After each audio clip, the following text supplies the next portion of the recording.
या कुंडली में चीज़ खराब है ना, और if you want to change that, तो उसके लिए हद से ज़्यादा मेहनत करनी पड़ती है। मतलब एक बंदा 2 घंटे काम करके अगर उस चीज़ को अचीव कर सकता था, तो जो अगर कॉम्बो ख़राब होता तो उसको 10 घंटे मेहनत करनी पड़ती है, और उसके लिए आपको बहुत ज़्यादा इच्छा शक्ति की ज़रूरत पड़ती है, तभी आप ये सब सारी चीज़ें कर पाते हैं। तो ये वजह थी अति स्थूल होने की।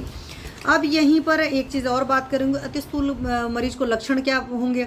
अभी आपने अतिकृष्ट को पहचाना कि सब कुछ दुबला पतला है, यहाँ हड्डियाँ नजर आ रही हो रही हैं, स्प्लीनोमेगाली था आपका अतिकृष्ट का।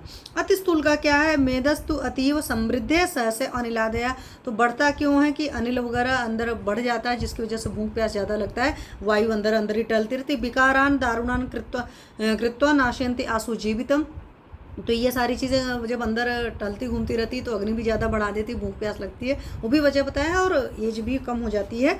तो मेदो मांस अतवृद्धास तो मेद मांस सब बड़े बड़े दिखेंगे आपका। जब चलेगा इंसान तो होता है ना, कुछ लोग चलते फिरते हैं तो उनकी कमर उमर या पेल्विक रीजन का फैट खूब दिखाई देता है, तो ये सारी चीज़ें होते हैं। या कई बार मेल हो चाहे फीमेल हो, ऐसा नहीं है सिर्फ फीमेल्स में, कई बार मेल के भी आपने देखा कि जब चलते हैं तो चेस्ट ऐसे ऐसे चलती है, लेकिन कब, जब वो 100-140 वगैरह वाले लोग होते हैं तो चलते तो उनके जो हैं, क्योंकि क्रिस्टल क्लियर शास्त्र में डिफाइन है कि चल स्पिक गुद स्तन, तो ये सारी चीज़ें चलते हुए लगेंगी। जब वो चल रहे हैं तो ये अलग से हिलडुल रही हैं।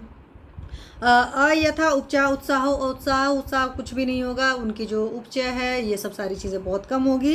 नरो अति स्थूल उच्चते, तो सिंपल लैंग्वेज में आप समझिए कि जब कोई इंसान चल रहा है और उसके बॉडी पार्ट्स अलग से आपको हिलते डुलते लग रहे हैं और बहुत लिथर्जिक होता है, बहुत जल्दी थक जाता है, तो ऐसा इंसान जो होता है अति स्थूल होता है। इसीलिए चलते वक्त कभी भी, चाहे आपका लोअर रीजन हो, चाहे अपर रीजन हो, चाहे आगे का हो चाहे पीछे का, कभी भी हिलना डुलना नहीं चाहिए। बहुत सारे लोग चलते हैं, तो इस चीज़ का क्यों मैं कह रही हूँ कि यहाँ पर जो पेरेंट्स हैं वो अपने बच्चों में ख्याल रखें कि बच्चों के चलने के तरीके में भी कई बार प्रॉब्लम होती है।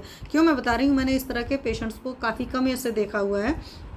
थोड़ा एक होता है ना, चिकित्सक का एक माइंड सेट ही होता है, तो कुछ बच्चे भी चलने फिरने का तरीका उनका गलत होता है। पुराने ज़माने में पेरेंट्स जो होते थे अपने बच्चों के चलने के तरीक़ों को काउंट करते थे कि हमें वाकई कैसे चलना चाहिए। अगर सही तरीके से चलने पर भी इस तरह की प्रॉब्लम आ रही है, then you should consult a physician, ठीक है।